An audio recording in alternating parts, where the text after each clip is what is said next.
właśnie głupie w tym. Okay. Hello, welcome.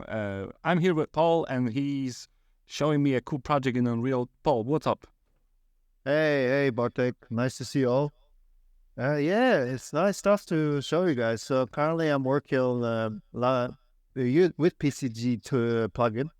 I'm working on some tool sets of different PCG sub tool sets, as we call it, to create a very interesting interactions. So, for example, we got actually I've implemented a very cool blueprint where you got literally deers walking around and roaming and doing their own business, and you can also add trees where you can basically, as we know with PCG, it's all procedural content generation. So let's say just a very quick demonstrate what I'm actually doing.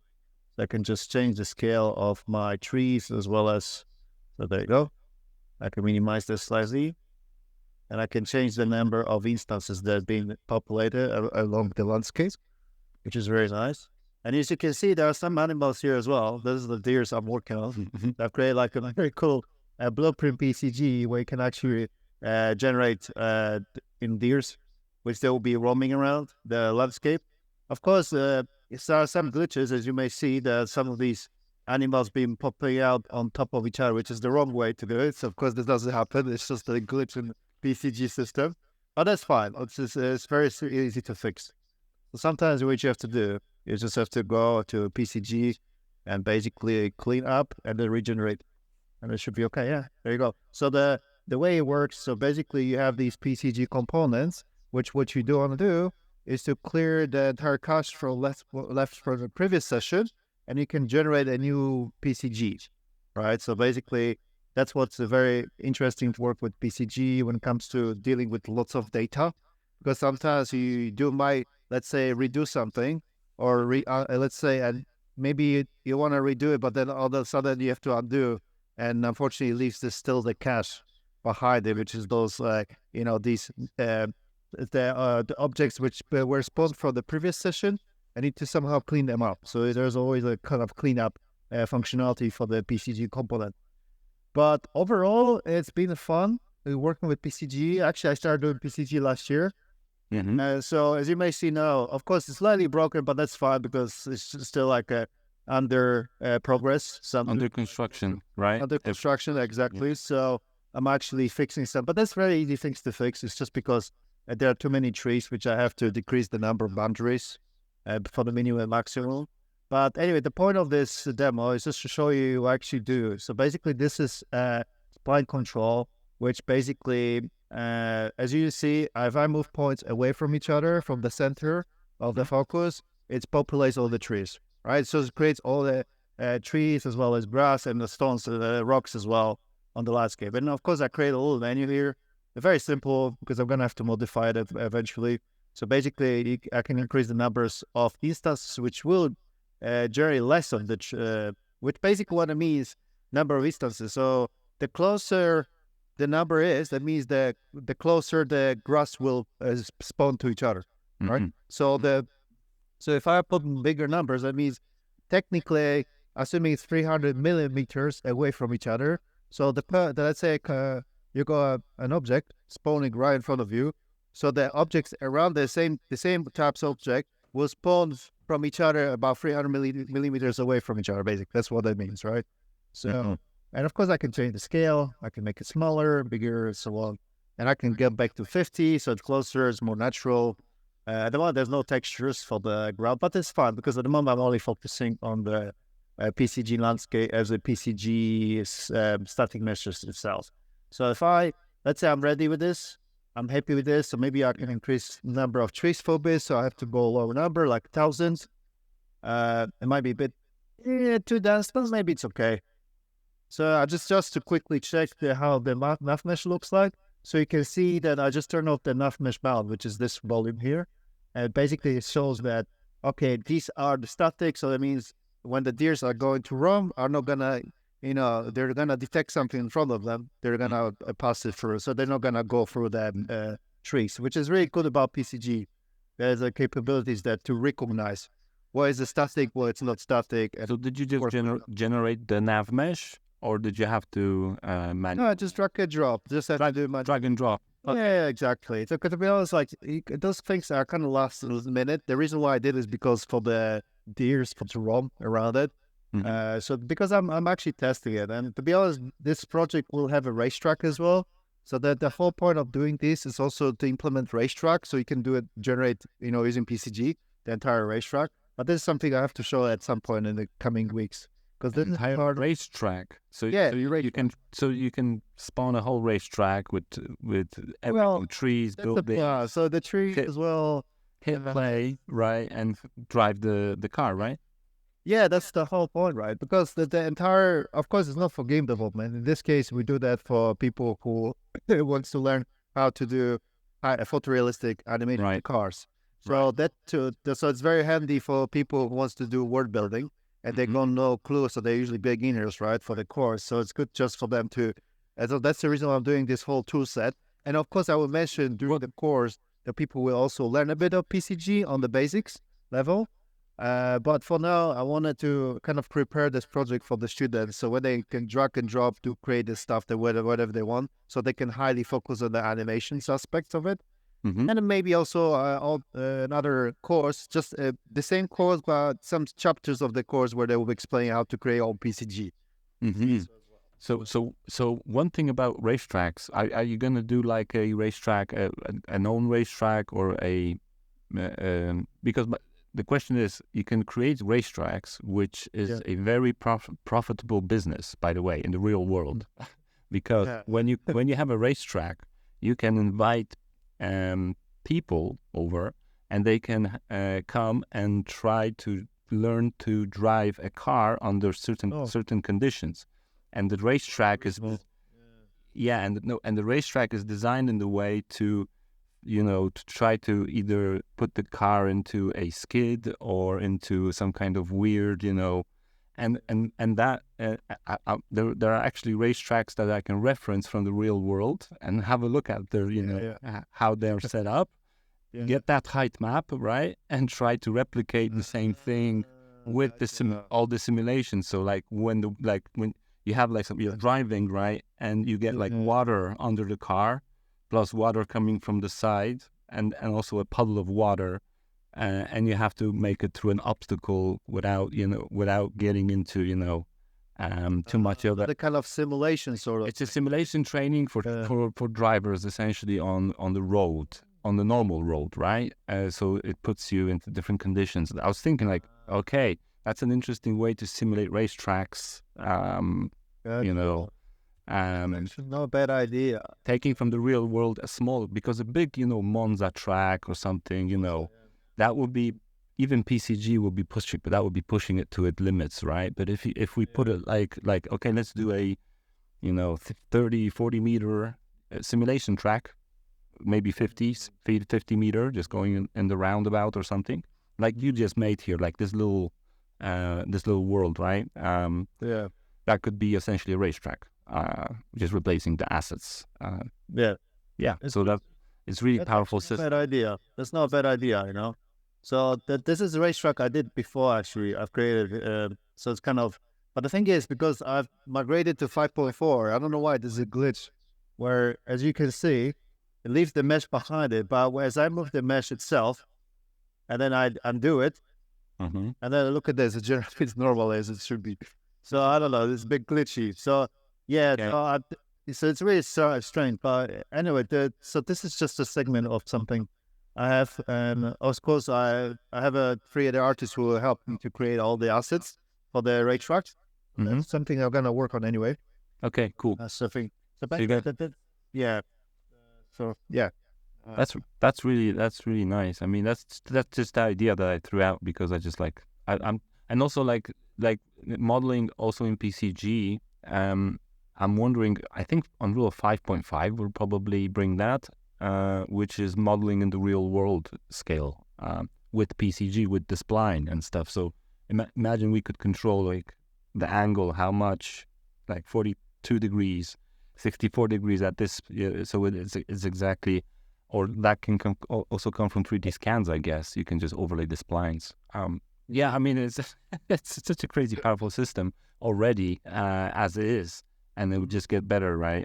So I've been playing around more on the Python side to just try to talk to Unreal. But I can also show that demo, but it's a hit or miss because it's using large language models to communicate to Unreal to try to basically spawn assets or do functions in Unreal in Python and just execute it in Unreal. And it's become real handy for world building. That's like my first use case that I thought about. That hey, I want to spawn buildings around me, something simple, and that was the first script that I came up with. And I started tackling the large language model and trying to share my screen and see we can go together. We can go share screen. Boop. Cool. Because we can both share the same screen. Okay, cool. That's very cool. So I can keep your screen here on my second monitor. Awesome. Nice one. So all right. So I think I have some maps here. Let me have a look. What's your screen showing then? Spice City spawned Python 01. So this is the first script that I did. Actually, Bartek, can you? I don't know. I have to stop my. Okay, now I can see yours. Okay, cool. Okay. Oh, nice. Okay, so this is just simple using from the like some kind of low poly assets. But I'll show you how the script works essentially because it's so simple. It's dead on simple. Hope I have it here somewhere in my notepad. Yes. So I think this one is called. So I have a couple. It's called I have one called Circular Spawner, one called Yes Alert something. I'm not sure about that one. This one's called Explosion. In circles, scalar, and also another spawner. And this one is also, I was trying to do something with ASCII, but that's another story. And this one uses the direct path to a static mesh, so you can just put the actual asset. From the direct path. Okay, gotcha. Right, like from the direct path. Oh, I hate this editor. I started to use. Are you using Notepad? Okay. I started using this guy because it's much better. Yeah, much better. Use it all the time. Yeah, and why doesn't it? Just one more thing I also noticed. It should. You need to set Python. Yes, if you can set Python. I set it to Python. It doesn't remember it after. Okay, cool. Anyway, so it's a simple script, right? And I have a couple of these. This was all generated by Llama 3. A little bit of ChatGPT-4. GPT-4 was really didn't do much, and also, but mostly Llama, right? Mostly Llama using connection to the internet, because that was really powerful because how fast it worked. So I could do a lot of tests, right? Basically, so let's do the circle spawner for a test, and I'll do just a new level, basic. Where's my level? Nice one. Where's my level? Let's have a look. My level is gone. Why is my level gone? Yeah, I have the same problem sometimes. Is that maybe because you were underneath? Maybe. Yeah. So let's just grab some kind of building here. All right. And all you do is, as long as you have the pivot point at the bottom, you just change this to Python. Oh, and by the way, to execute any of these scripts, make sure you have this plugin that you have to enable. The Python. So why don't you use Visual Code? Python editor script plugin, and I mean it's kind of the same, but I could use the what did you just mention? Visual Code. Yeah. But then maybe it's a new one. I didn't see that. But can you actually turn that on? So is that I know because this is the one that's for command prompt. Okay. Yeah. So this only works in the editor here, right? It's not like using the actual, Python files, like creating a file or stuff. You can only just run code. So you essentially change this. Because if you set that in Visual Studio, Visual Code, however you want to, you can actually do it simultaneously. So every time you load something up, it will automatically work with runtime. Because at the moment, you kind of, literally do it blindly. You throw in code without knowing whether it's going to work or not. Exactly. So, you know what I mean? So, that's why I don't like that. You need to visualize what's in there as well. So it kind of gives you... I see. Yes, we can change it quickly. Yeah. But anyways, But the point is, what you showed me now is very cool. Like, Yeah, so that just spawned over, that 20 buildings, and I can, just grab a next so I grab these assets, create a level with them, right? Usually, just put them on the side here, grab a next building, and let's do something different with the next script, right? So I grab my next script, then I have, what do we got here? Let's do the spawner. This one I think works. So I actually told the LLM to think about logic of spawning a city, right? And it was like doing stuff like doing streets and things, but like this, boom, little city, like little small city. It doesn't take into account, it does it only on the 0, 0 axis here, like on the pivot point where I tell it. But I can grab like a next building, and just start. Let me just zoom in to see here so I can see these assets at least. And I was also thinking, what if I take all of these, all these names? Yeah, all those names. And also tell it hey, this is the size of these things in the real world, in Unreal, right? And can you think about code that could be interesting to use to spawn these buildings, right? To actually build a modular, from a modular asset instead of just spawning stuff randomly from one asset. I would like to, but I didn't get to that. But select a bunch of assets, 3 or 4, 5, 6 assets, like a window, a wall and stuff, and tell it, hey, can you come up with, random buildings here and blah, blah, blah, and do that in code, and then just tell it, do it. Like I'm doing here on just a paste here. I mean, technically, maybe it's best to, oh, wow, that's nice. Yeah, so just change the light as well in the code in Python as well.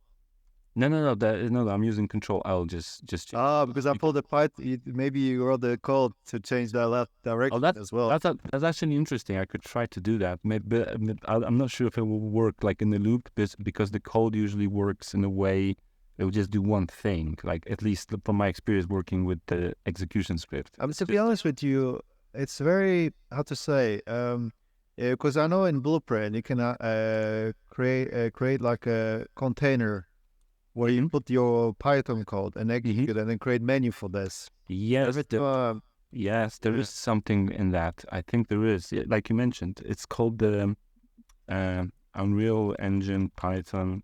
Python console. It's called console execute maybe, or create. Oh, there you go. Oh no, this is something. I've seen this guy. Yeah, I checked this little. Create PCG graph with Python. Hello, I have a question. So I think there was. That's what I mean. There's not much information. There was. I think there was some more. I had a different page here. Then I found that there was. This before. So this was interesting, but there is the Python execution node, right? There is a node that will actually read a Python just file, right, and execute it, which is that's the next thing that I want to get into, to actually get in. So have a working PCG graph and tell, okay, can you use LLM, right, with Python logic to go, hey, can you create longer streets and use less bushes, right? And just tell it, right? And it will actually pull all the information from the PCG graph, right? And do the logic and then output the location of for the PCG graph. Yeah, PCG graph. Because that's the whole thing that I can't do. I can't get information out of Unreal into Python, right? So it's just it's kind of a one-way communication going with it. But the code works, right? Let me just get this out of the way. Notepad++. What else do they have here? Scalar. Scalar does just crazy, let's just new level.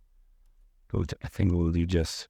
I like scripts that work on a paste, right? Because when I have to do settings, right? Because it's not this is just a simple effect, right? If I can so it's cool for motion graph. I was thinking a lot of these scripts would be cool for the motion graph, for the MoGraph, because you can just go paste, right? You get your assets, boop, boop, boop, boop, boop. And then you go, hey, paste this, hey, use this, hey, use this. And I'm trying to work out a logic, just go around for now building just cities because they're kind of simple, and also the chats understand how a city is built, what's the components of the city and everything. So this would be cool to just explore. And there's like for what tools to use, right? There's so many, right? You can use chat, you can use LLM. If you want to run it locally, you can use Ollama, which I've been kind of using. It's great. Ollama is great. Okay. Yeah, Ollama is great. Let me just Ollama, right? What was that? Ollama run. The command to run Ollama. And forget these commands. Running Ollama 3. So running the big model on even my beefy Unreal PC is just out of hand. It just runs so slow, right? But if you run the 7 billion model, which is kind of the default model, the 4 gig downloaded version, it runs fine, right? Because if I run the big model, I've actually crashed my PC. it would disconnect Zoom. It would just... Oh, shit. Yeah. Oh, it crashed. Yeah, it's just weird, right? So, hello, how are you? What? Yeah, typical ChatGPT. Yeah. So yeah, but it works, right? But you can paste in here code, and the way I work with generally these chats is to give it an instruction and some kind of little role here, and I'm not sure that this model, the local Ollama model, can access the internet, because I've had the best results using the Hugging Face chat, right? Which I highly recommend to use, because you can just switch between Hugging Face chat. You have to type in Hugging Face chat and then use that link. And this is also an interesting model just released by Microsoft 2 or 3 days ago. It's a key model, highly, very, very fast, and very, very low power consumption, and powerful, and super powerful. Okay. So this was just I was playing around with this one, but I'll show you the one that we use with the Llama instruct. All right. You can also use assistants here, by the way. Assistants are a great way to just narrow this down. Yeah, that's usually used for ChatGPT as well. So you can narrow this down also for Llama. There's also a bunch of... I've tried the code one. I'm going to try actually this guy later for the code one. But generally, you give it some kind of role. Like example here, I'll write code for Unreal API Python that will spawn selected object procedurally, right? And I was trying like, what can it do here? And it kind of didn't get it, right? But when you work with it in a way like, I need you to code in Python code that I will use the remote execution copy and paste using the Unreal Engine API, write code that will talk to PCG, right? And I would also paste code that would work at least once. So whenever I got code that would work, right, I told it, okay, this code worked, base it on this so it wouldn't go off the rails too much, because I wanted to have the functionality. Have an object selected in the viewport. I wanted to do something, right? So it got it once, and then I was, okay, so can you keep the selected object? And then it was just like, as you can see, try after try after try after try after try after try after try, you get something that works, basically. So I can do it. Like, do you have like anything like we could do a quick live demo? What could work? Something super simple. Just with Python, maybe you can make like a sort of like generate few cubes. Like, so for example, you have a cube and generate each cube at the different, size maybe, or something like that, scale them. So actually generate the cubes, not have them in the... You can create a for loop. Unless you want that with content browser, because I thought something simple, right? But maybe you have all the, based on, maybe from the content browser, select objects, and it will possibly put into for loop, will iterate each of them. Oh, interesting. That's that you got me thinking. So what if I forget about the viewport and can I log? No, but wait, you can do Python here. So will that work? like a selection here? Can Unreal? Because Python, what it does, because on the code, you can make selections. So selected specific objects, let's say, the name of them, All right. it will select them because it's all, step by step. So like first you do is select, and then you create a function with that. What are you going to do with that selection? You put like an if statement to decide, depending what object is this, it will create this, generate these results, depending on what its algorithm, for this function to do, let's say, right? Or something like that. To write a code, engine. Right. And selected objects in content browser. And content browser, yeah. Yeah, let's see if we can talk to the content browser instead of the viewport, because I focused only on the viewport, which was just maybe my kind of... Because I did that before myself. I can select object from content browser as well. Selected objects in content browser. And put in a, let's say... And put them in the viewport. Then array, 10. And spawn them. And spawn them. Yeah. All right. And do I need anything more? No, I don't. I could put in a link, but it's usually smart to search out the APIs.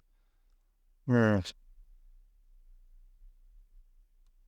here we go. Okay, select assets. So you're unrelated to, but the benefit, just bear in mind, I don't know how about this one, but I know a ChatGPT when I was using with 3.5, the old one, it was causing lots of issue because it was still using the old Python. Yeah.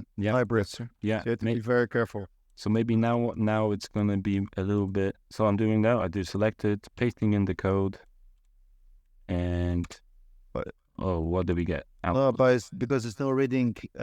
What's this? It's hard to see what's in there. Can you make it zoom? So can you select left control at your mouse, middle mouse button? You can zoom it, make it bigger. Count. Oh, I cannot. How about left control? Are you using your left control and then use your middle mouse button? Let's go. Because I know you can make this bigger. Hold on, let me check on mine. Because I know you can do this. I've done this before. I'll just paste it in here. You can. You can. Maybe I made a mistake with something else. Never mind. So I'll try to tell the chat that I got this from the output.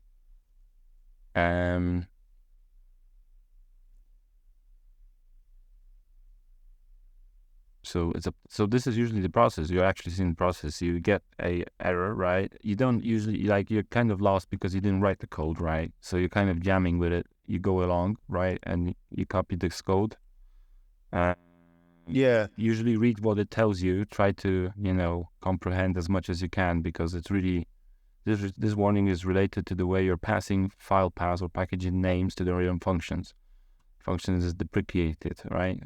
So usually these LLMs are trained to a certain point in the language model, and the problem here is that it pulls also random data from that.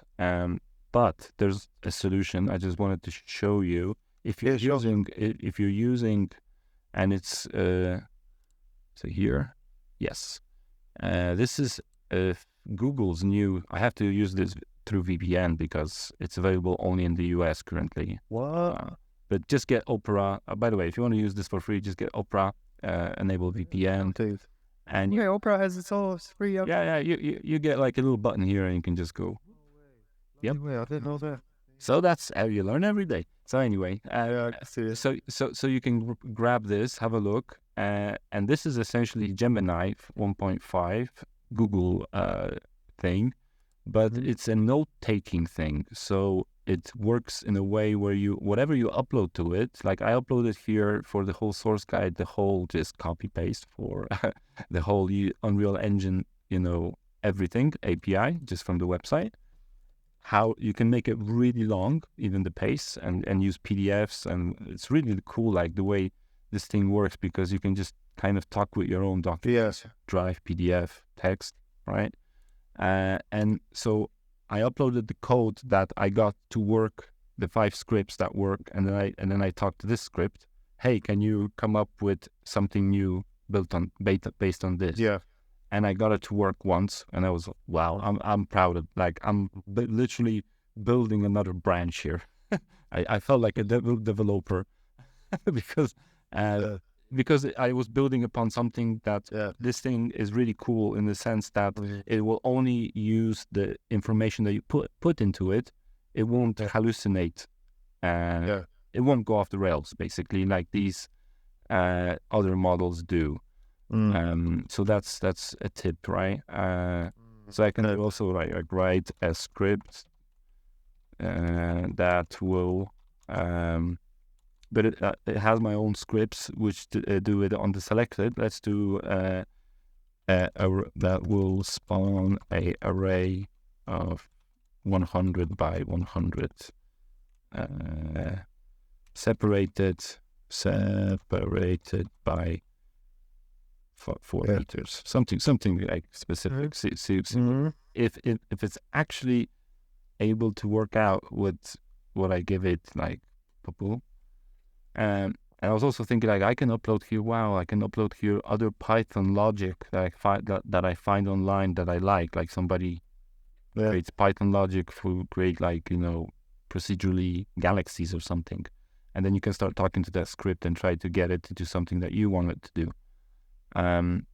Okay, but I write the actual code, please.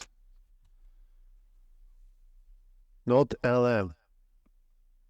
Yeah, because it wants to do it through event graph, blah blah blah. Yeah, maybe that's because it has this. But I'm not sure. But I got it to work once or twice. I got best results with Llama 7D. Chat was kind of weird. So, did you write it? Cool. Is it? No. Is it? Right?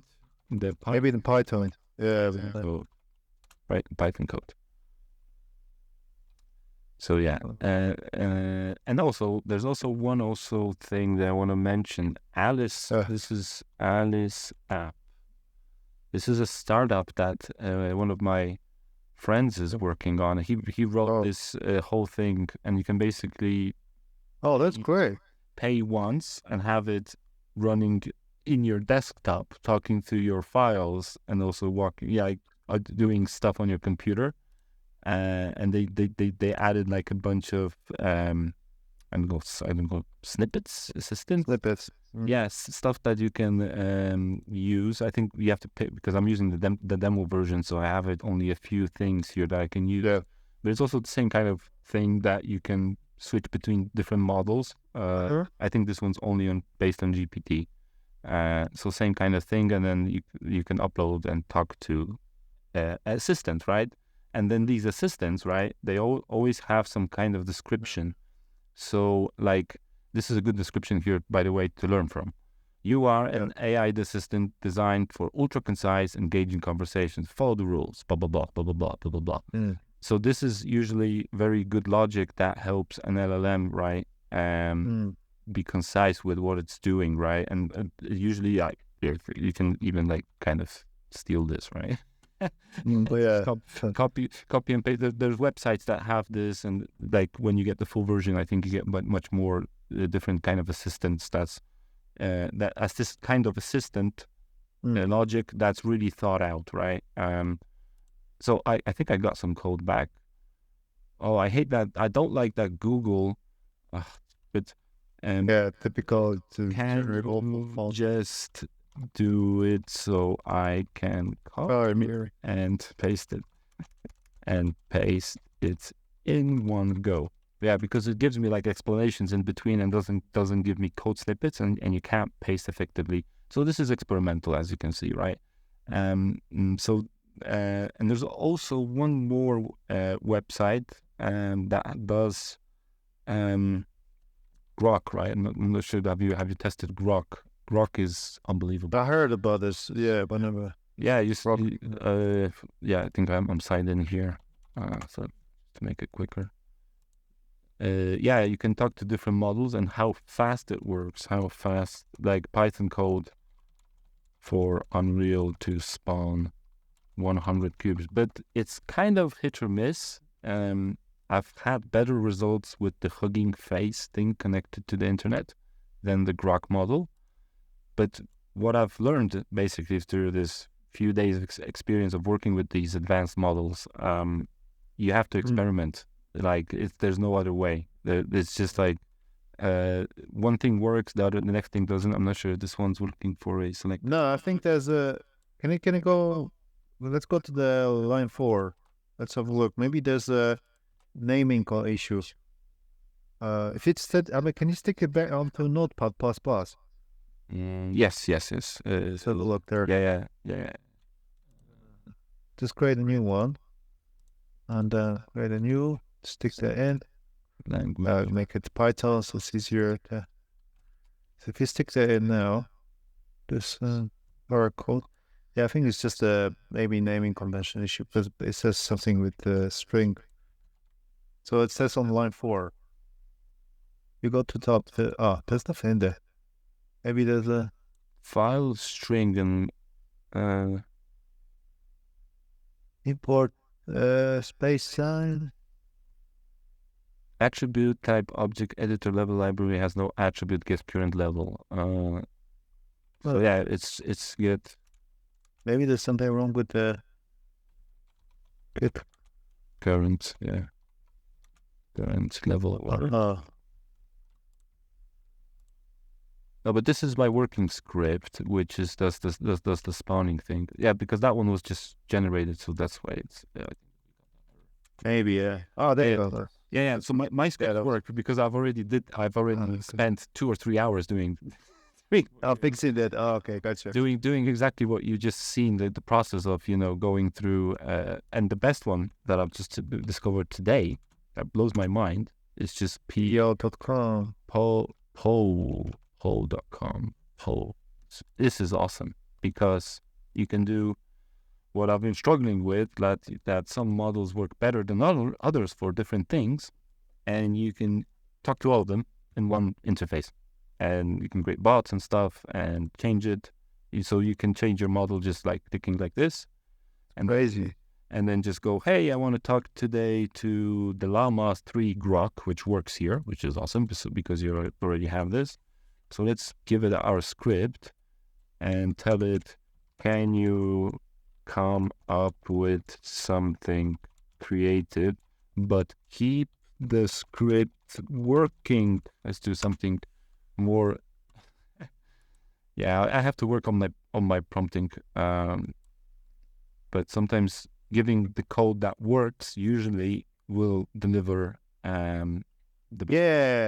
because usually it's the matter of how you create a prompt messages literally, right? So that you get better, more effective results from it. So it's waiting. Okay, so something is waiting. Let's try it again with this one in Grok. Don't know why this one is thinking. By the way, these services go down all the time, which is interesting. One time okay, my internet may be going off. It's also because, as you said, it's interesting because I've been using ChatGPT today, and I surprisingly had some issues with generating as well. It's still today. Yeah, I had some issues. It was keep saying that servers issues going on. It happened twice, and then after thought that was better. Let's ask the small Llama model that I have locally running. So whenever your internet goes down, you can always talk to your GPU, which is the best. Like I always go, this is my, it doesn't work or something, I'm not sure. Did it start working? Hey, it worked. Okay, so let's try what the Grok would. This script generates a futuristic outpost on a distant planet. The buildings are scattered around the central. Okay, so it did something. Let's just copy it. All right. And copied the same script. All right, interesting. It did something different. That's very strange, right? So, okay, can you be more creative and put the buildings in space? I'm not sure if I can do this, but in a half dome. Okay, that might be more specific for it. So it's always about what I've also learned. These large language models like to have very specific things. The more specific you are, the better the results. Like the more vague, like, well, can you make me a it's just it just doesn't work. It doesn't. They just kind of give you a generic answer that that won't be much of use. And the more specific you use it, so they're great at like Excel sheets, right? They're like, finally, I can use Excel and not feel stupid. So, not like really, like it's revolutionized the way I think about Excel. But did you know there's Excel now, ChatGPT inside? Like literally go Excel, and then there's a AI system. I know whatever they use, like I think. Yeah, I think they built it in and everything. Yeah. It's already inside. Yeah, that's very cool. Yeah. I knew someone told me that his friend learned it by himself. Like literally in the college, he just decided to buy a book of Excel. He learned everything about Excel, and now the big corporations hiring him to do Excel. But that was back before, like years ago, before like AI. Really, right before, right? Yeah, I'm talking about maybe 2019, 2020, just like 2018. Those years, like. But because remember, this was back in the day a different story where people basically need some Excel's expert. Because this day is a bit more automated. It's nothing that. Yeah. You can just sit to talk, and it will generate scripts that people would pay thousands of dollars monthly for programmers. Monthly. That would write. Yeah, monthly. Yeah, because they needed always new scripts that change variables or new systems or whatever. Yeah, because I remember that as well. Because you remember back in the day, you used to use macro to produce some code, like macro coding. I think it was coding or web scripting. We have to do it. Yeah, so and they could. Yeah. So sometimes even the models don't listen to you specifically. Like I told it to keep it working, and it didn't work. So Grok is weird, but it's interesting because I'm using the same model, but every time you use it, you can be more specific. Like this is a good system prompt that I can recommend everybody to use it if you're working with Unreal. I'm looking to become an expert Python programmer with a specific expertise in using Unreal Engine Icon as these, and I think I know what I'm doing wrong. I have pasted in the 4.27 freaking thing. Yeah. If I did the 5, maybe this thing would be working. So yeah, I'll just delete the link for now. I'm not sure if Grok actually talks also to the internet because it works too fast. It would be too good to be true. So I'll just get rid of that link for now and just save it. So anyway, this is like I'm not sure where I got this from. So in the event that user submits code with errors, your role is identifying and rectifying these errors. This involves a careful examination of the provided code, pinpointing of bugs, and offering the corrected, error-free version. This proactive approach is, you could kind of give it a really educational coding environment. Like you would really tell your teacher or somebody who's working with you what you want them to explain to you or something, right? The more specific you are, and what kind of for programming, this actually kind of really works because you just get it to focus on programming and not do other random language model things. I hope that makes sense. Yeah, I'm gonna probably keep on jamming on this code here for a couple of more minutes to just see if I can get somewhere with this. Using direct path to mesh. So this is like if I wanted to just, maybe this will work. If I say, hey, these are all these paths to meshes, and spawn these. Let's try this script. This might work. So the fast way to do this would be just copy. Oh, this window out of the way. Copy. I think it's file path, right? Is it file path? No, it's not file path. Copy reference. Yes, I think it's the reference. All right. What is this? Okay. So we'll use just this window here. I'll paste in this. Something more specific here so that we can see that it actually works. Copy this one. Copy reference. Yeah, perfect. Yeah. Oh, this building looks nice. Copy reference.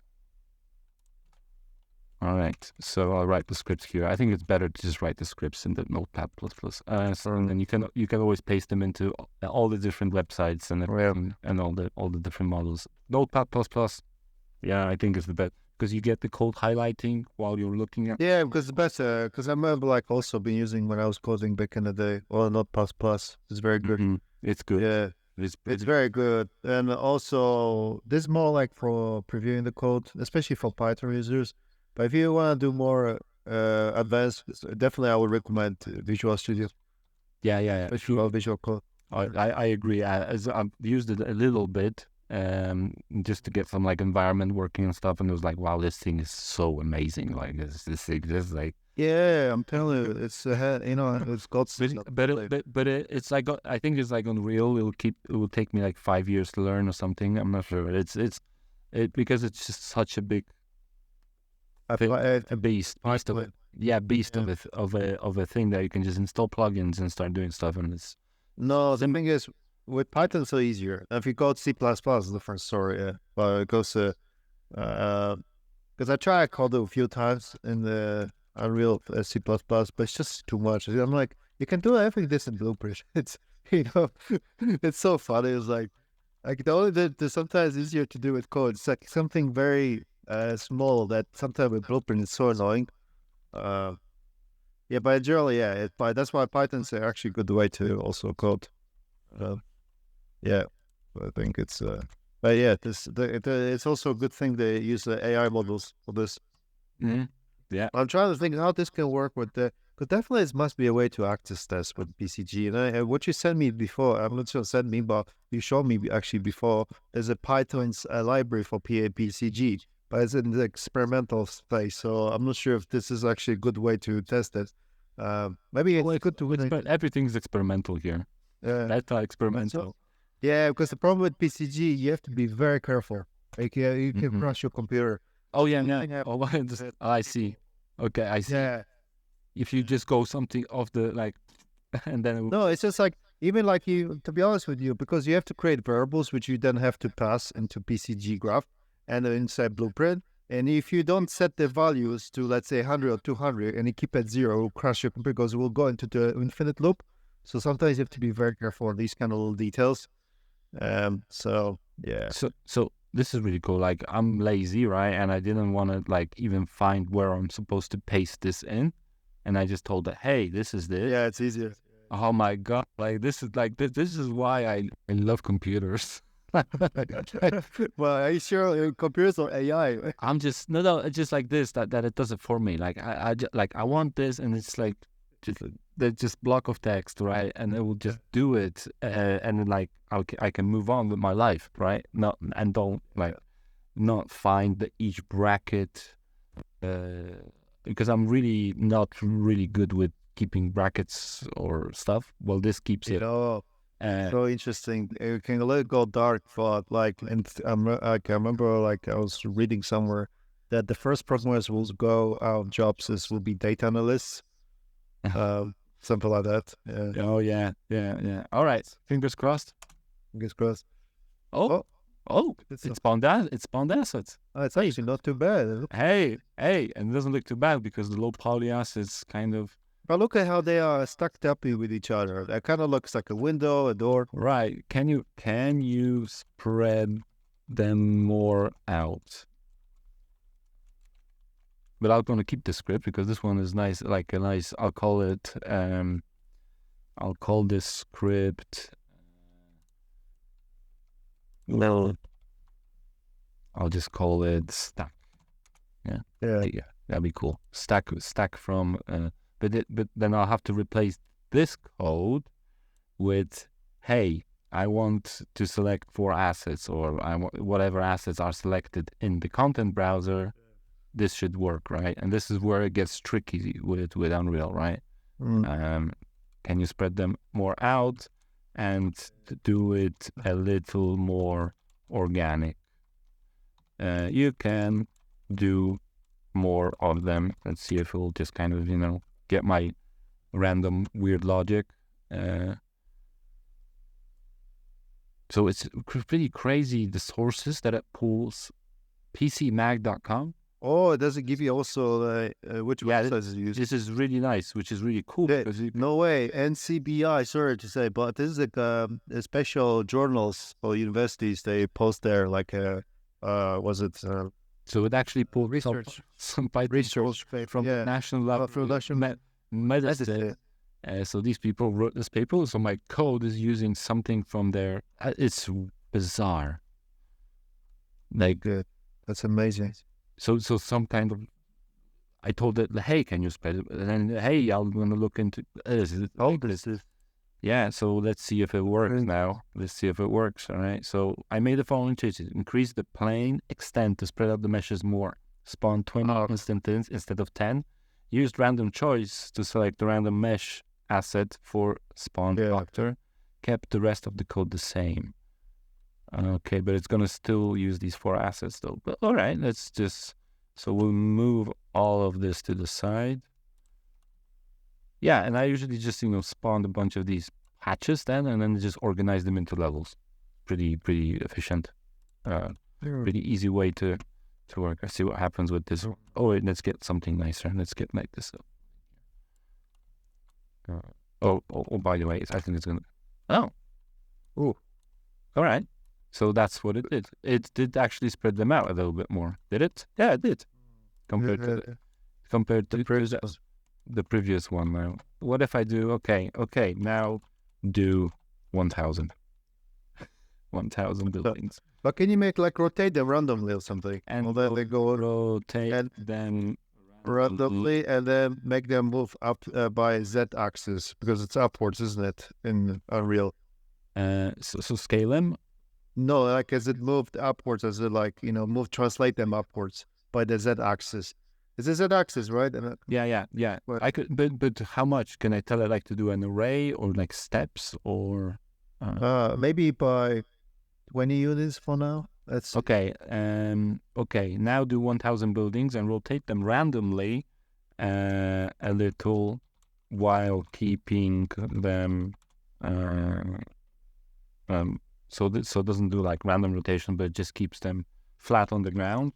Whatever. Yeah. The more also like your language is straightforward, it also likes it. Period. And then you also mentioned the second thing. Let's translate each one of each of them.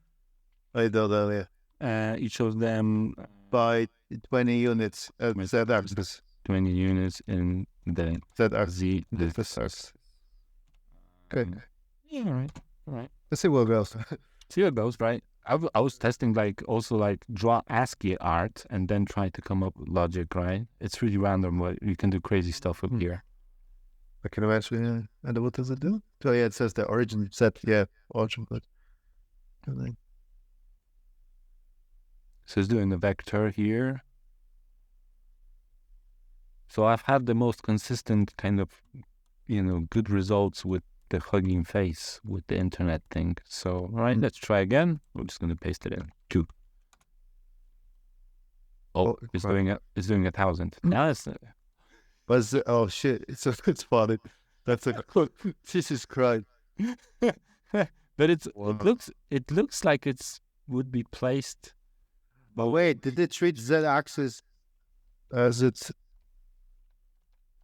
No, I ignored it. I didn't know.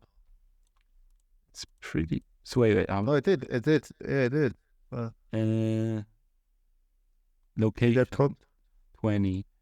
Okay, so everything is 20, right? But it's I suppose maybe we should say not every. So maybe we should say like.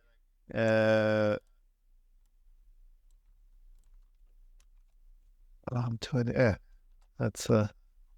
And what if I say? And I was also trying to figure out can you tell Unreal to keep the bounding box or read the collider so it doesn't collide, right? That's also one thing. But I couldn't get it to work. It would always tell me throw me an error. Oh, a good idea. Or do it but not care about it, which is also how about this? Can you tell in Python? Mm-hmm. Can you can you ask Unreal to not ask Unreal? That's the best way. Can you remove everything? Can you remove everything from the scene and make the entire scene totally black, like this, maybe in Python? Oh, can you change the lighting of the scene? Yeah, maybe remove everything. Like if you remove everything, it's gotta be to a dual black. I'll just go a new level, right? So create new like this kind of level. Yeah. All right. So we have a completely empty level. All right. So your logic is? Okay, let's do this. Can you? No, it's interesting. Can you create the lighting for my scene? Oh, I did this in Blender and it worked, right? They work, right? Yeah, it worked. Scene. A 3-point. And let's do 3-point, right? 3-point lighting setup. Oh, is that what's called? Okay, so up. Yeah. And then in my scene. And create a place sphere in the middle of the scene. And place. All right, cool. Place it's just like a verse in the middle of the scene, like in the scene. All right, let's do it. Oh look. Can you create that 3-point lighting with 3? I think it's gonna just get it. Here's the code to create a 3-point lighting and place this here in the middle of the scene. This code creates a new point lighting of the origin and intuition, and let us also create an in. I also tell it like, oh, by the way, you are the best lighting artist in the world. You have in-depth knowledge of 3-point lighting setups that are super cinematic. Try again. Okay, so let's grab this code first and see if it'll do anything. Boop. Oh, not here. Okay. In here. Fingers crossed. No. Okay, so we can't go on with our logic because we have errors. So what do we have here? Attempting to spawn traceback. I guess it doesn't know what's spawning though as well, possibly. That's why. Okay, so can you fix maybe let's pick up something from there as a reference from like from the library inside the content browser. I think it would be a lot easier for it to request. Okay, so give it a light from here, from the content. Yeah, no, so because it was asking light or the model. Okay, because it can it create lights? I'm not sure if it's like, because I was working like on these because that script. Okay, that's what. Okay, this was a script I was doing the buildings. Oh no, but it rewrote it. The lighting. So no, maybe not. Maybe not. No, you can. No, wait. Unreal point light.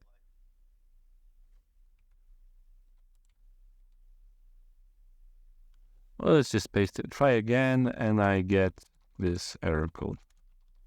I'm gonna do 2 things at once. I'm gonna tell it that I get this error code, and I want to give it more creative. This is pushing it, but sometimes it works, like going over the hump.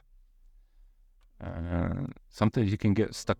The problem with the large language models is that you can get something stuck in the loop. They get stuck in the loop. So now it started doing something there. Set 3 mesh components, create a 3-point lighting setup, set the light properties. This code creates. All right, let's just try it. So I had problems with if I wanted to like tell it to create, but it did create a light. By the way. Oh, it did. It did. All right. Anyway, but let's delete this light. So it did work, but it. Oh, there we are. We have 3 lights. Oh, we have to. But how about the direction one? And atmospheric fog maybe. And so tell it, okay, add directional light and atmospheric light. Because if you go to the to a inside the window, is it the top inside Unreal, and it tells you which window, the environment light mixer, it tells you which ones we need to use. So it's night sky. So maybe if you can access this one and just basically use this to, because if you click on I got a better idea. If go back again. Click on let's say Yeah, click on the create skylight, for example, and it will give you on command line, what's the name of this? Attempting to add an active skylight. But it doesn't tell you what is the code behind it. Okay, I see. Because I know in Maya, in Python, you can actually tells you what is the name of the code itself to do such a thing. But only here, what it gives you just the naming convention of the light property. I think skylight. I think skylight is just skylight in Unreal. The skylight in real time. Okay. It says Unreal dot. Okay, never mind. Yeah. So you gotta. So that's just copy those names. So I would just copy all these names. Can I just go copy? No, I can't. Copy selected. No. No, I think you cannot do it. Outlier just to do it. I think that there was a. I wish there was a way you can just take a snippet of the pictures. You can. There is a plugin here that I think you can use for screenshots that has OCR. You could write your own plugin with the chat. I think. Yeah, you actually could do. Yeah. Okay. Add direction. So did I add directional light? Add directional light atmospheric, and I'm missing atmosphere. Add sky, atmosphere, and volumetric cloud. See if we can get it all in one go. So if this is faster than clicking 5 times, copy paste. There you go. I mean, I'm not sure, but it did but it did 3 more lights, right? Oh, it's a bloat. It's pushing through this code, right? So what do we have here? Oh, and now okay, because it started adding, but now do the whole code, and 1 go. You have to like prompt it to do the whole code. Sometimes it's just it's faster to tell it to do it sometimes than trying to copy and paste it from every page. Here's the code written, blah blah blah blah blah blah. So it's and it's using these buildings here also to load in those static meshes. All right, let's just create a floor. We have a floor? No, it's changed, right? What's it called? The basic floor once you create it. I don't remember the class. Shapes. Right, let's do sphere for now. So we have something flight. It's pushing this, like looking through like engine plugin, experimental. Yeah. I'm guessing this won't work. Let's give it a try. Oh, it's thinking. Oh, create something. I got light. Oh, but we got because we got it with all these models at the same time. The point light. Oh, the point lights are in here. That's why. The 3-point light system that it created also here. So that's in one go with that code mixed up. That's crazy that you can do this. Like, Paul, I don't know what you think about this. Like, do you think that there's something that we could scratch around here to just try to, To be honest with you, I'll tell my experience with Python and Unreal. I used to use it for data smith, as well as doing something very simple like what you do with Python. But I'm thinking about to explore a bit that PCG thing, because to be fair, this is the most convenient. I think the most convenient way to get around with Python coding. We just have to figure out how we can use the Python for our purpose here. Because to be honest with you, like, now you can create the city generators using PCG. But then if there's a very more convenient way just to have a Python, but it doesn't take too long just to load these things up. Because honestly, like, it's only thing we need is a Python algorithm that has a random generator. You understand my point? So yeah. Anywhere you are in, I would have to look through stuff like this and pipe it through and say, hey, can you? Yeah, that's what I mean. Can you think about that? This is all cool because it has. I was thinking like I needed stuff like this. Can I feed this into the chat, like the population density, the how the roads are set up, right, and stuff like that. Like all this setup. There's another approach I was thinking to. It's interesting. To use height map because I don't know if you know, you can use height map as well in PCG. Yeah. But one thing I have to say, if we can create a height map generator that's linked up with our code inside Unreal, you can generate any height map. I was experimenting with height maps. I got it to work. I think, do I have this level here? Sure if it's... Oh, you made it work as well with the Python? Not quite. I was just testing if I can actually get this one. This one I have a sample height map that this height map was generated from Tangram, blah blah blah, right? Yeah, from the fellowship here.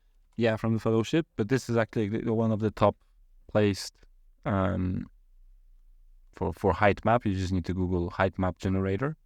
And this was created with the landscape, blah, blah, blah. And what I was trying to do, basically, was to tell Python to read the height map from the image, the black and white image, generate the code for the logic for a city, knowing the height map of the city. And then this would match up. If I like, hey, can you spawn like trees here and stuff? This would kind of be like a PCG, in Python, going through the height map as the base for where stuff should be, and the logic on the Python code would do the rest, right? But I didn't get there, but it was doing stuff that I got kind of stuck because it told me to install like packages that Unreal didn't support. And then I found, hey, there's actually in 5.4, oh my God, it was just like the Python Foundation packages came out, which is experimental. And this is basically... So you can use all these Python libraries there. Yeah. Pygame possibly, or the other thing. There's a PySci files. It's amazing. It's amazing. And this when you think about it, really loves LLMs, right? Because all of this is highly well documented on the internet. PyTorch, NumPy, Pillow, all of this. They can really pull, you can create scripts from this stuff. Yeah. Like crazy logic, right? That we can do like vision recognition, image recognition, OCR recognition, crazy stuff just from, having these libraries already built in. So it's just like, back in actually, I have to say one thing. I remember there's a book I bought I didn't buy, actually, I downloaded PDF. Was a black Python coding. It was basically for hackers. Mm-hmm. How do you go using hackers? How do you access servers? How do you break their Wi-Fi? How do you access Wi-Fi? And those using this Python. Right. I still have somewhere is that book somewhere, but I remember. But you know what? Actually, it's a very clever idea. Can you go to that to a chat? Should we chat hacking chat maybe? This yeah.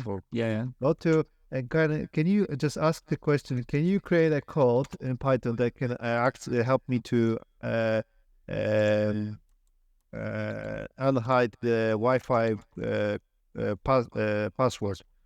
Can you help create code in Python that will help me to expose maybe or expose the password, Wi-Fi password?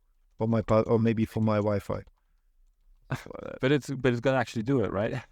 Oh, yeah, exactly. Password.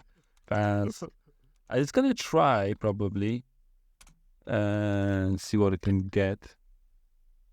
Or we're just jamming here. I cannot assist you to code it without permission and violation of security. Interesting. So I'm telling you, there was, because I found this not only in their book but also elsewhere as well. But I think it's just they have this policies. Let's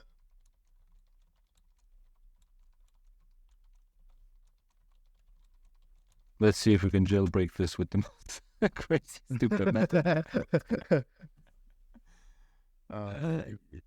It's that also I've seen that the jailbreaking has become really, like, before you could just kind of go around and they would just spell it out, but now they're kind of more careful. But I wonder if Llama will do this. Probably not. if the Llama algorithm will do the same prompt. Nah, I don't think so. I don't think so. No. Because possibly it's the same. I think I think probably the most you can get would be the Twitter, which is Elon Musk's Grok through K. There you. Cannot help you. All right. So none of the models can help me. But this is like common knowledge on the internet, right? How to do this, right? It's a Google. Yeah. Like Google doesn't go, hey, I can't help you, but it actually like here's hundreds of links that can help you, right? Yeah. It's interesting, right? Or maybe just write there ethical. Maybe that's what you should be using. Oh, ethical. Can you help me create ethical code? Ethical. That will help me maybe not hack, right? No, not ethical. Damn you. So I wonder. That's an interesting fact that you found that they don't like to do this because Yeah. I've been asking random questions as well. you've been asking random questions. Yeah, similar to this as well. They couldn't get me any info on this stuff. Yeah. Yeah. So To be honest, like, yeah, but like even like something stupid. Can you make an algorithm? What is there will be the future outcome of the next lottery or something like that, right? that's actually not that stupid because you can tell it, hey, can you write me a Python code that will help me win a how do you call it A lottery? but imaginary lottery. All right, we can call it to become an imaginary lottery. The rules are there are only 39 numbers. Normally the lottery, no 40. There's 48, Oh, by the way. 48, is it? 48, okay. Yeah, but did you know that in Ireland there used to be the lottery had different rules? They changed it because people they were able to actually print out all the numbers and hack the lottery. And I have a crazy story with a mathematician which worked with my grandfather back in the 60s and 70s, and they actually worked out the system. 100 people ran out, got lottery tickets, pitched in, and they won because they had 39. I think when did the lottery change numbers in country? I think it's a fact somewhere in Australia.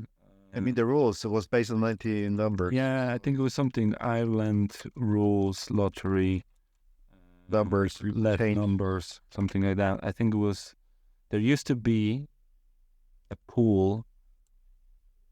I think you have to probably read it in the history of the lottery, but there was less numbers and they changed it. So I'm going to try to simulate the old one and just to make it simple. The rules are there are only 36 numbers. And can you help me with a good algorithm to win this lottery? Oh, and I have to tell it, you have to win with a 6 number. Okay. And the last thing that I want to tell it is that can you set up the randomization of the numbers, but I'm going to make my 3 main picks. And this is how the system worked. They basically usually if you have less money than the whole to actually buy a whole ticket, what you can do is you place a bet on 3 numbers, right? To get a 3. You can get a 3 even with a random ticket.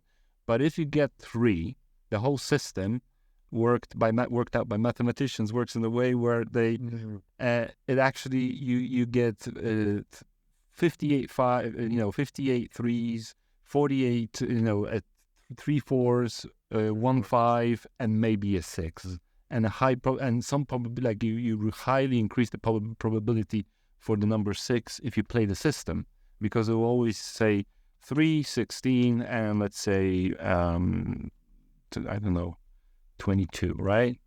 Let's see if we can get any code from this. Working. So we never know, right? You never know, right? You never know what these things might throw at us. So, congratulations, you win the jackpot. Oh, okay, it didn't actually. Okay. Print out lottery number. Let's see. Can I run this code? But actually, can you? Okay, because there's a Python compiler you can find online. And okay. Let me just. Yeah, I just don't remember the name, but there's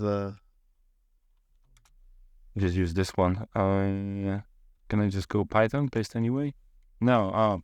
Is it? I think maybe you have to do a Python. I have to use Visual Code, Visual Studio, Visual Code, right? Is it Visual? No, there's automatic one. Like I don't think you need to, because otherwise you have to compile this. Unless you can do it here. There's one Python. No. Although what's this? This is the libraries. Python. What did they? Oh, I think I know what it's. I need to actually save it into a file and then run it with. I love it. Okay, good. Yeah, and then I have to actually run it with this command. That's how I do it. Oh, okay. Let me. Okay, quick test. Last one. So I'll go into this folder. Olama. Quick Python running test. Create a new text document. Call it lottery. Python, paste in the code, save it, okay, and then just type in here that lottery Python txt, right? I have to call it .py, right? I should call it .py. Yes. Okay. And it hopefully should work. Enter your main 3 picks, separated by commas. 5, 4, 6. Sum it up. Is it? 21. It's not working. The code doesn't work. Doesn't work. Yeah, the code doesn't work. Can I look? It doesn't work, dude. So yeah, let's see if it will fix it. And that's the whole process, right? You can do anything, right, with these things. You have to be more specific. I think we were more specific. Do the whole code, so I can just paste it. I have to always can you do the whole code? I should put it into instructions, so then you don't have to do it. Yeah. Wait, I think it's trying to do. Oh my god! It's like you're searching for Wi-Fi passwords because you told me to put that. I see it. Oh my god, no! This from scratch. It's hallucinating. This is what hallucination is actually. It looks like you're searching for ways to expose Wi-Fi to win lotteries. What? No, I'm not doing that. That's exactly. It's crazy. Well, because I did it in the same kind of, chat. The same chat. It needs to be a separate one. Yeah. So it's just crazy. It's funny, man. Oh, now I have the code here in PS code. Okay, so this is more. So yeah, I started to use Visual because I was forced to use it. And no, that's it. Pre-made. Let's pick. Yeah, it works. So it got the code work. So lottery number, but it didn't do my system or anything. Your picks 3, 5, 8, 11, 26, 29. Lottery numbers 3, 6, 7, 9. Better luck next time. Matches 1. Wait, did I? Did I get a match? No, I didn't get a match. Let's go 1. It's all much 1. 11. Your picks. Oh, I did get it. Oh, so there is some logic in this code. So something works, right? So let's try again. Yeah.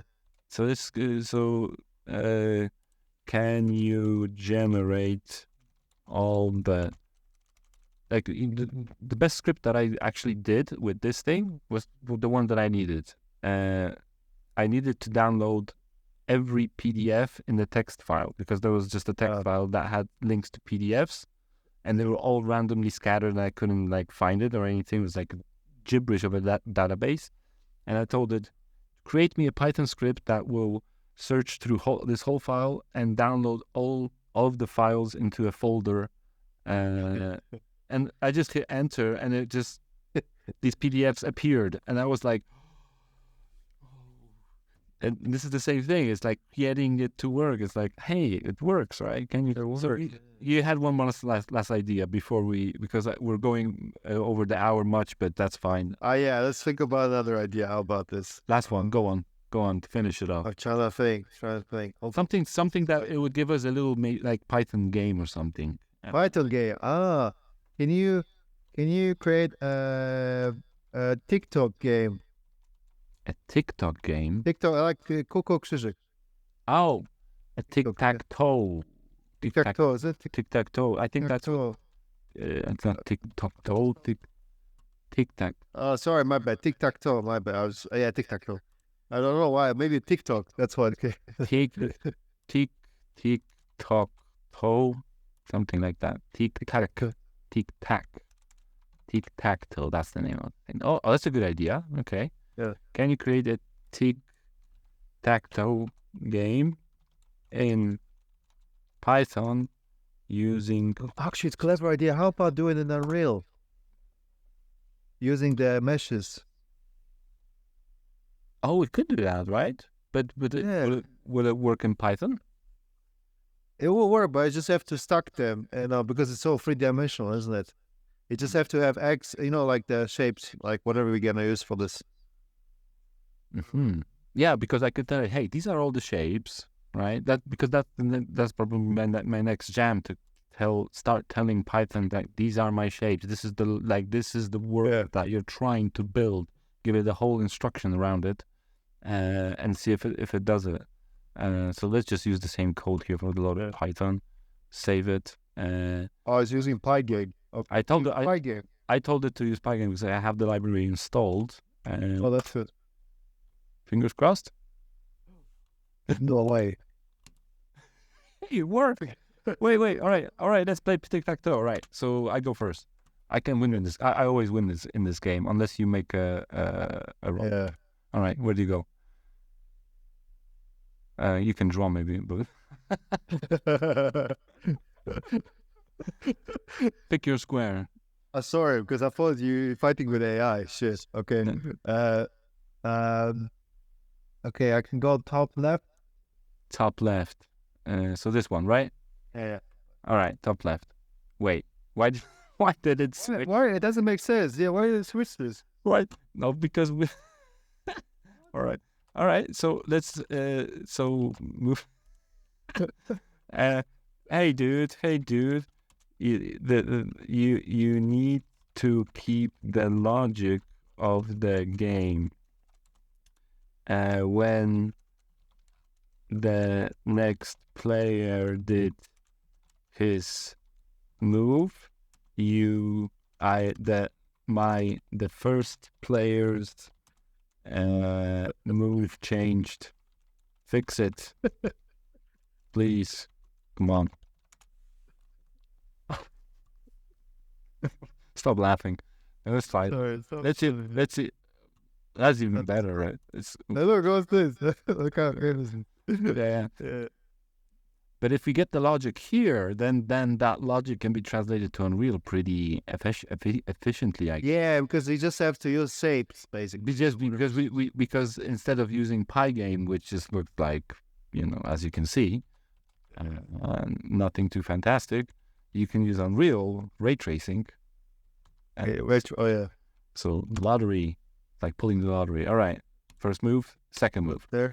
It fixed it. All right, we fixed it. Our logic. All right, so now it's my move and my move. I'll go here. Okay, right top. Right top. All right. And I'll go here. The bottom. Yeah, this one where the mouse is. Yes. All right. I'll go here. Okay, you're good at tic-tac-toe. I guess this is where your mouse is. Literally, there you go. Yeah. So we got started. Okay. Yay! So that's... Okay. Can you test it now? How it works, whether it lose or not, like win? Because I want to see if this logic works as well. So let's try this. If there's logic for the... so it's just randomly. Yeah. So yeah. Oh. So there's So make sure it's just also hey, make sure you detect when a player wins or loses. They make sure. Hey, make sure. They make sure. I think we'll understand. I think it's just like, just uses like even 3 words. I cannot. Oh my goodness. Forget about that. Forget about that. Focus on Python code. Let's see if we can actually like stop hallucinating about Wi-Fi password.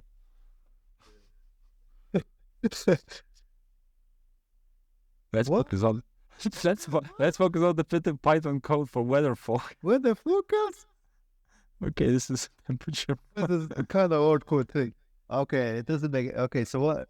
So there's another. Maybe he's trying to be very creative.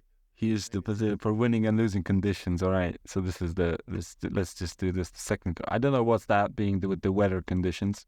Maybe it's just it is like a metaphor. Maybe maybe still works. All right. Let's see. Oh, now it crashes when I click. Now it crashed. Now it crashed on the first.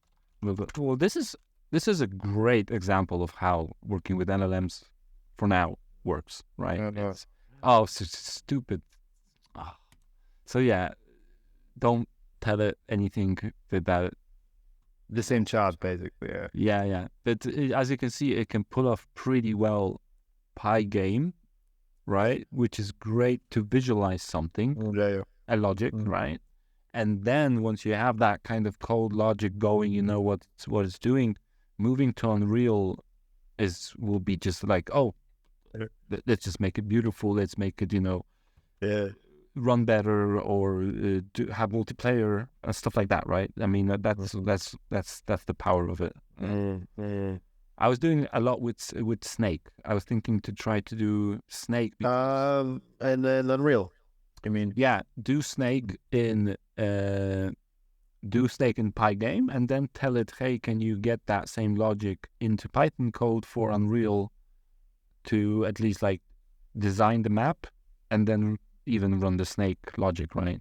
But that's the next step of actually getting into Python, which is the Python geometry script. I have to look into this also, because I haven't looked into geometry script. It's essentially what the geometry script provides. Oh yeah, so for creating editing the users meshes. Yeah, then I use in Blueprint and Python. Right. So I'm wondering, can you use because sometimes I wish that you would geometry script, Unreal geometry script. Is there any documentation in this? Yeah, there is, but it's very vague. Maybe there's a new one, but I found really good examples with the new Unreal 5.4 release for the Python things.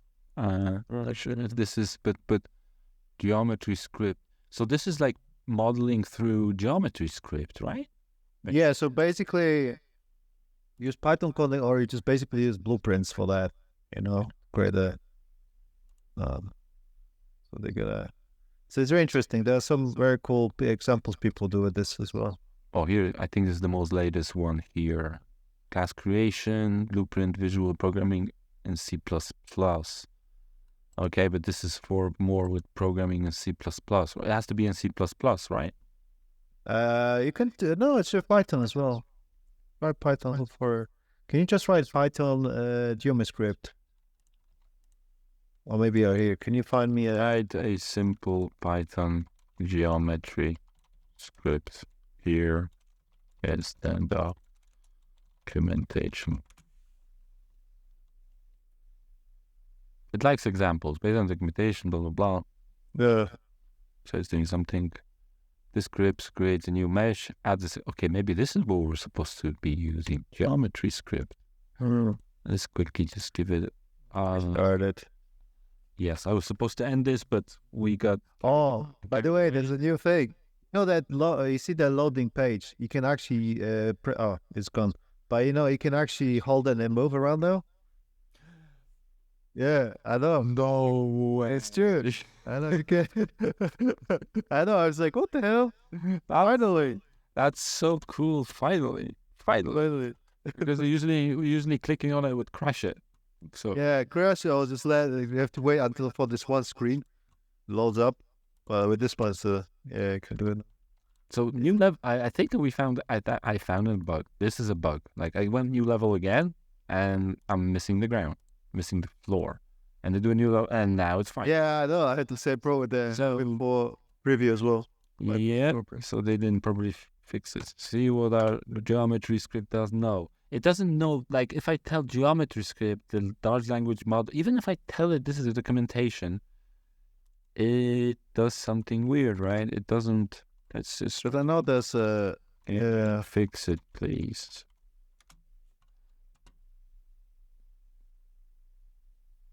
And? Oh, that's all I found. Is it thinking? No, I think it's still thinking. Or is it? Oh, we'll try. Oh, look at it here. Module not found. Geometry script. Run the script with Unreal. Use a different geometry library. Okay, so yeah, so it kind of got lost. It doesn't understand. Or I think a geometry script, this in particular one, is C++, right? Geometry. Maybe. Yeah, so maybe. I need to. So anyway, to finish off this, I'm going to be Procedural Content Generation Framework Geometry Script. No, let's say something new. Wait, what the?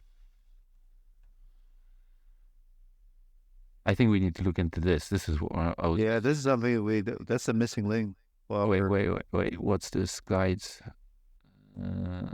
So this is the Procedural Content Generation Framework as a tool set for creating your own procedural content. Okay, but this is just a generic geometry script extra plugin for procedural content. There's not much documentation on this. Wait. Okay, this is it, right? But this is like the main landing page for the whole thing, right? Yeah. Do you have this enabled or you know what? Let me check. Hold on. Actually, let me check 5.3 because it looks like 0.2, so it must have been existing of 0.03, 5.3. Let me quickly check. But definitely 5.4 is a big deal. There's so much new stuff here. I'm just like, oh my God, I was shocked myself, literally. You know what I mean? Yeah. You should. Geometry script interop. I think interop. Yeah, the funny thing is when you enter the script of the name, it doesn't even actually easy. It doesn't even. So how am I supposed to work this? Loaded. So give me a sec. Let me just check. Oh, it's there. It's just on the roadmap.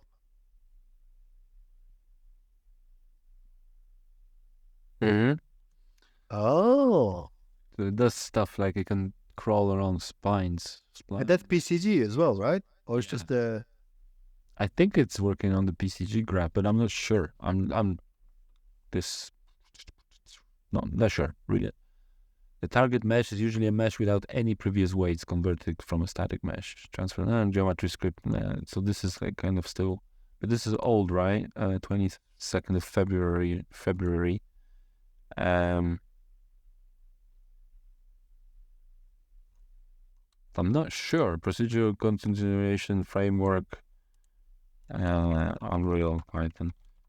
I found one web page that there was, and I wanted to end with that, but I can't find it now. Now this is Unity. No. I was also just going through this. Yeah, they changed this as well, format, because remember there was a documentation page. Now this is like that. Now everything's on the forum, right? Everything's on the forum, right? Yeah. Sequencer, Python control rig. Allow Python to be disabled in command-let. Okay, these are all... Like, I tried to scroll through the changes, and I couldn't scroll through them. So much. Yeah. There's so many changes. So anyway, yeah, I'll look into this, but that's a kind of long demo. Thanks, Paul, for your short, brief demo. But we kind of touched on a bunch of world building tips and tricks. And I'm going to be probably working around to try to get this into some kind of interface, like those little code snippets. Yeah, put them up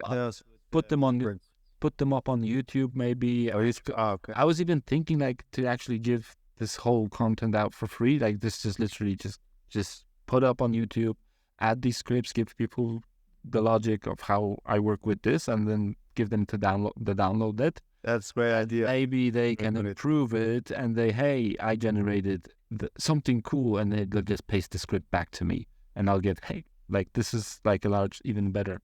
That's why I'm sharing this with you, and probably on LinkedIn soon. And then and it's so cool that this all works now into Unreal, like with the Python. Pygame also. If you want to go, play tic-tac-toe that crashes. Name check win is not defined, right? Llama. If check win, wait, let me finish off. I want to finish off. Let's have a look. Let's think if we can fix that. Yeah. I want to fix that last thing. If we end up with a working tic-tac. Can you imagine you gotta go to sleep, but how are you gonna go to sleep that's not being fixed, right? Right, exactly. The nightmares. But it started talking about Wi-Fi passwords, right? That's why. I mean, just copy the code you have and just say fix that. Exactly. Yeah. Exactly. Yeah. So copy the code. Do a new chat. Or you know what? Let's try this. We'll use this coder thing. Activate on Llama 3, which is interesting. And paste in this code. And this. I get this. Please fix. Fix it. Also, this one also has web access, which is cool. Really fast.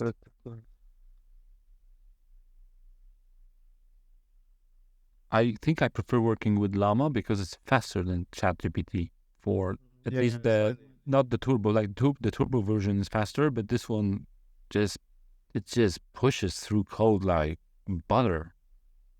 Like look, it's doing some circles, drawing, all with code.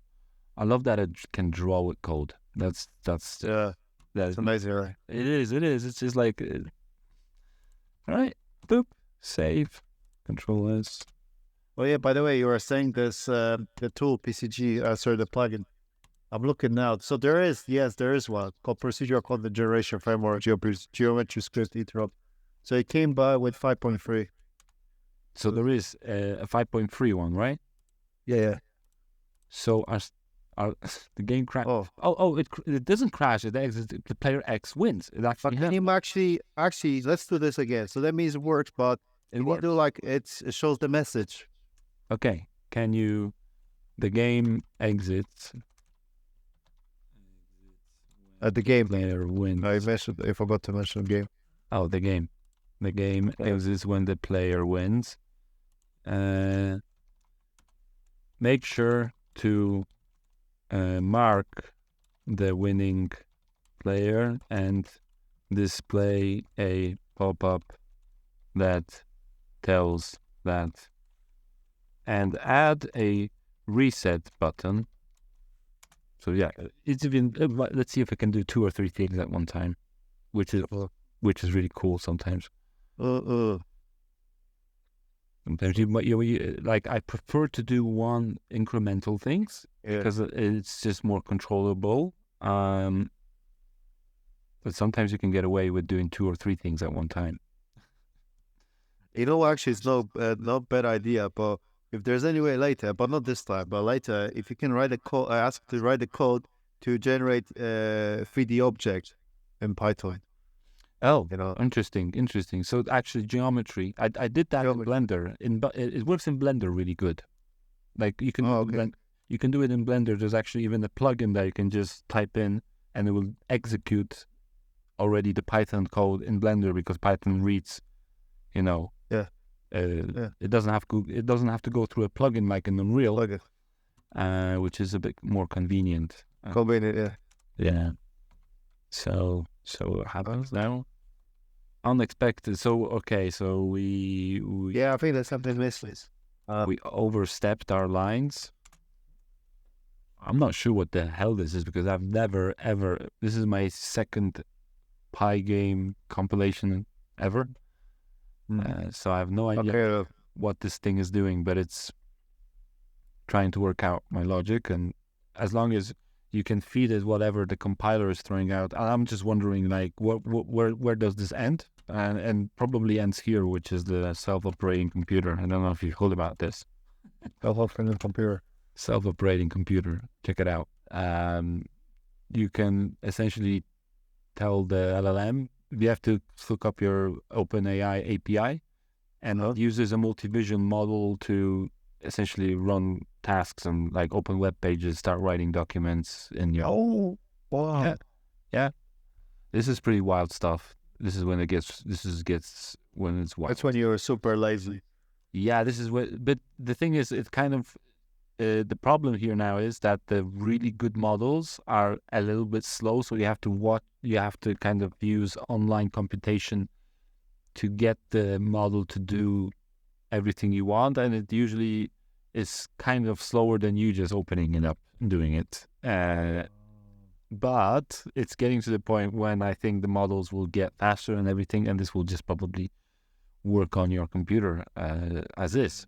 So this is if you want to, and maybe this is also a way to talk to Unreal, because we can just tell it, hey, you're moving keyboard, like to act as a game, right? This is the game, and we launch Unreal and tell it to do something in Unreal using the mapping controls that we designed in Unreal already. Is this still writing code? It's still writing a code. Well, let's just let it finish first, because there's still some missing. Wow, this is it's actually longer than the previous one. Yeah, it's doing it. I'm not sure if it got into a loop or something, but it's actually finished. Now check when function is defined before it is called in the game loop, and that error should be fixed. Okay, that was our error, right? And copy paste. Go on, give us the logic we need.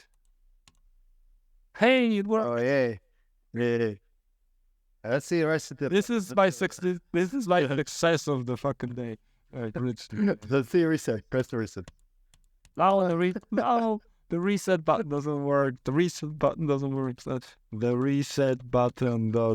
work. Please fix.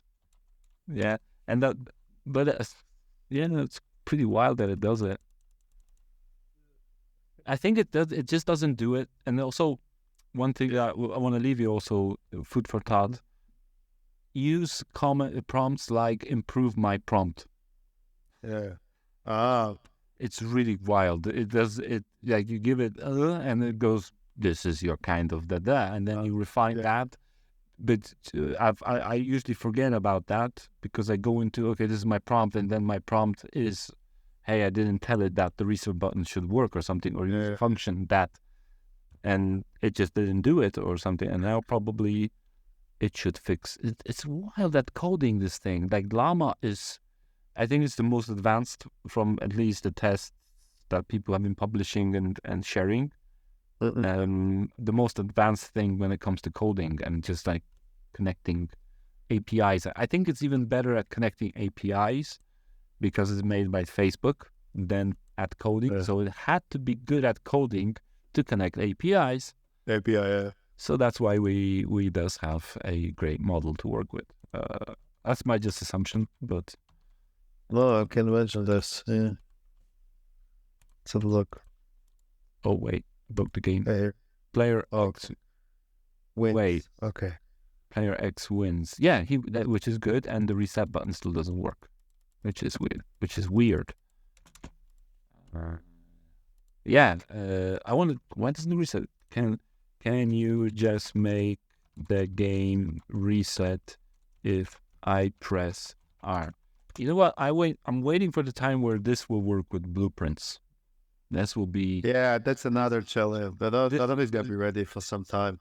like if it could Yeah. generate at least the rudimentary blueprint, like this is the base, right? You can, and then like I wish it could talk to a like set up a blueprint for you, but it for some reason that's not. But to be honest, I was thinking in my head actually, because if you copy a blueprint and stick it into text code, You can just that's what I mean. What if It is- based on it the is- text code?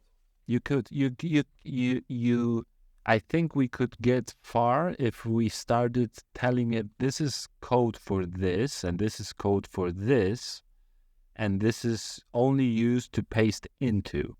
And then you Yeah. tell it, hey, can you come up with the logic that enables this copy and paste, blah, blah, blah. Yeah. So then we can paste in blueprints from like, it would, can you generate the code into a pasteable blueprint? Yes. And it will do Yeah. it will write the ASCII code that Unreal wants it, right? That would be brilliant. That would be a plugin itself, I think. Mhm. And maybe not far from a couple of really smart prompts, well organized. What am I doing here? I'm trying to do the real. No, real. All right, save and run this code. What did I tell it? Yeah, this with R. Oh, R? No, it doesn't work. So Oh. it doesn't. So it does. Yeah, it is. It How can about this? Make it like restart button, just like listen to work. And what did you say? Ask the question before. Can you create a after the game finishes? Can you create a reset button so that the players can start the game again from the beginning? a reset button, so the game can restart. Restart. This last code doesn't do anything. Doesn't jackpot. I click the button. The text. Good. Yeah, explaining. A lot. It's more explaining as well. Mm-hmm.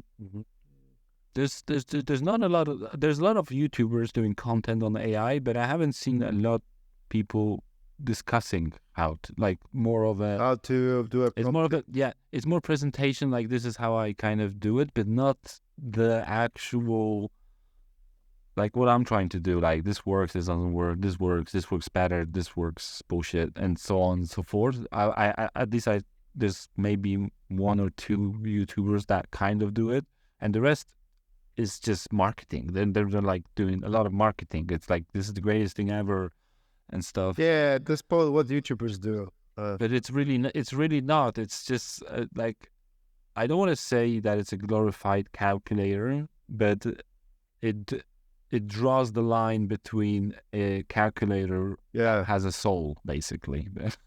Literally, yeah. That's literally. That's my feeling. It's like a glorified calculator that has a little bit of a human element because it's just so smart that you talk to it like a human. All right, we have a bunch of code. I wonder if we can tell it like, hey, can you optimize this code later and stuff? But we won't worry about this.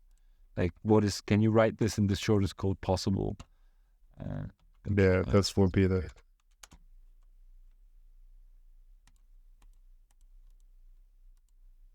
Player excellent. And still... Does it have a button? No. Or do I have to click here? No, it doesn't. I can't reset the game, which is interesting. Where's the error button? What? Reset font red. Okay, that's just the text. So it's only display, but then you need to create logic for the reset button. Oh, can you actually ask this question? Can you create a reset logic? Can you create right logic for the reset button and implement.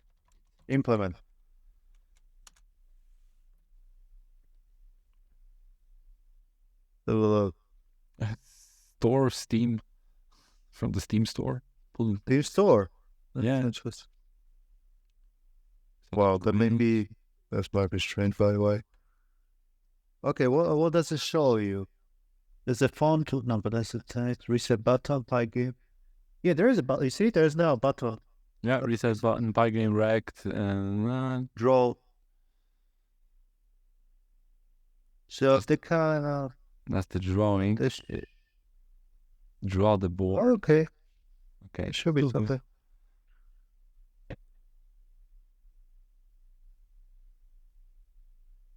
Let's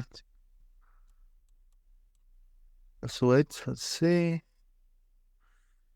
Yeah, maybe just. Okay, no, it's better. Mm-hmm. One more try. Come on.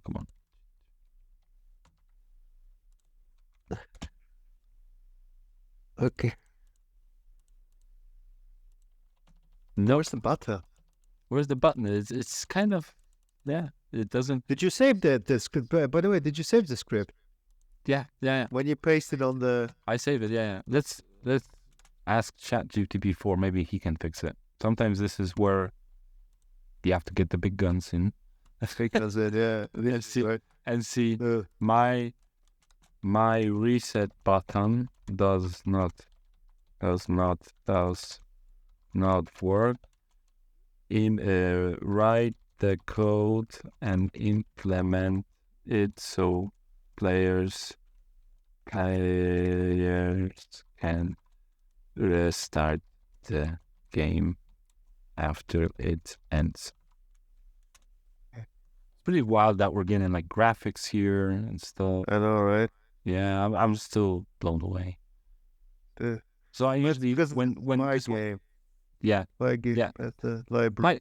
Pygame is super simple, but I think it has a lot of resources for drawing stuff, right? Like for like drawing the basic shapes using code and visualizing it quickly. Like, can you show it in Pygame?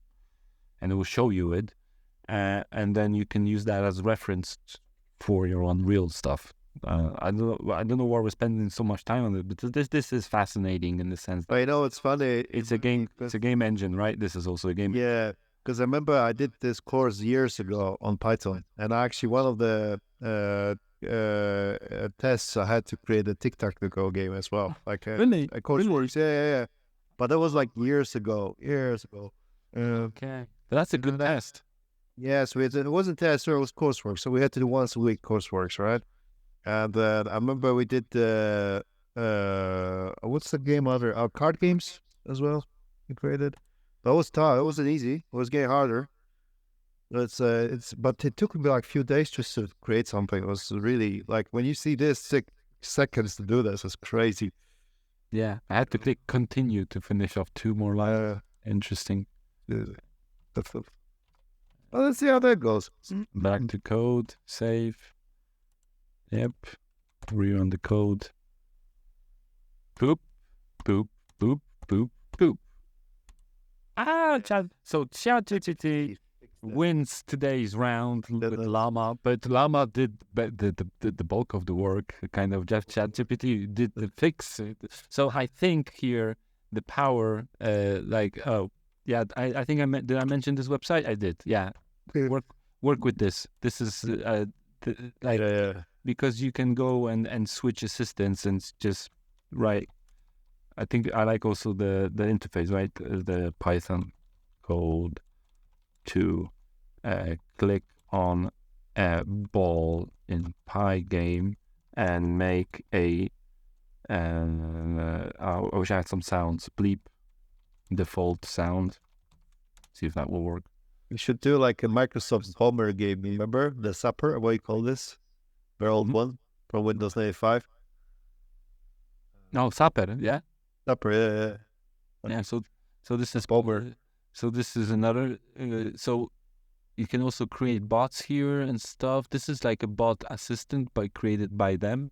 But the interesting here thing about Poet, I just wanted to mention, the last thing about chats and all general. I think it's the only chat that you can mix different chats with. That you can have a little bit of Claude, a little bit of GPT-4, a little bit of Llama, all working on one task, which is crazy. I just set it up here, but that's essentially what this service kind of does, and I think it's really wild that you can. So let's see what it threw out here. completely new game. Control S. So that's an interesting game. It's missing the bleep. I believe I care. Yeah. But can you? But I cannot. Okay, it's fine. No, I thought like you can extract from the bleep from a Windows library of sounds. Yeah. Okay, but yeah, probably not. I'm trying to find if can I find a WAV file here? Why is it launching? No, that's the one. This WAV. Let's just quickly download something. Download Epidemic Sound. Or whatever. I think I can download WAV here. And I think the cool thing about here is also working with chats and stuff that you can just say, hey, this is where my folder is, and this is where my file is, and just include that in the script, right? So I'll just go and give it the folder and the file name, which is the file, the sound. Oh, wait, where's my chat? Here. The sound file is located here. Go to it and just hit it .wav.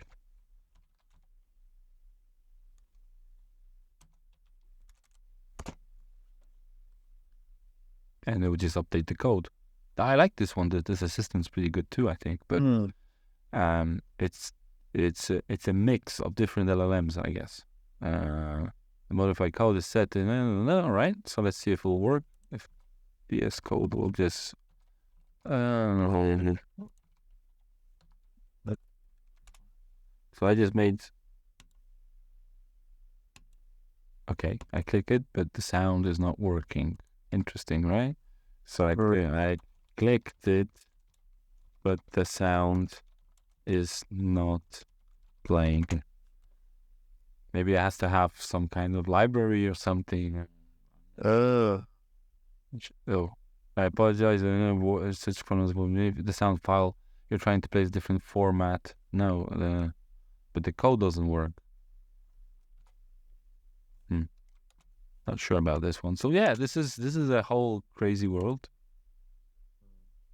Or maybe it is playing, but I don't have it. Not sure. Do I have sounds here on YouTube? Is my Windows configured?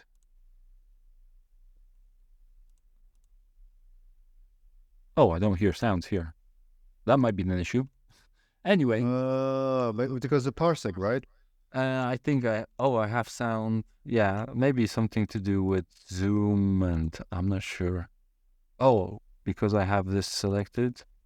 It is because I had a graphic sound. No, still nothing, right? So quiet. Interesting. Well, probably Parsec is doing some weirdness, so I can't play with sound for now. Anyway, that was a wild experience and wild journey around Unreal, Python, and creating quick games with this. So yeah, you told me to look into that the Python script. Thing. The geometry script. I'll keep on generating new scripts. I'll probably release these scripts for free and just ask other people, can you jam on this and create new stuff and maybe get some more people interested in this, because this is something that's fun for designers, right? Because yes, definitely. It makes you kind of look into code and see ways of creating stuff that you never thought about. Just as a designer. If you're a programmer, it's another story, right? But if you're a designer, you should definitely look into using code to make your designs fun, more interesting, unique, procedural, all those keywords, right?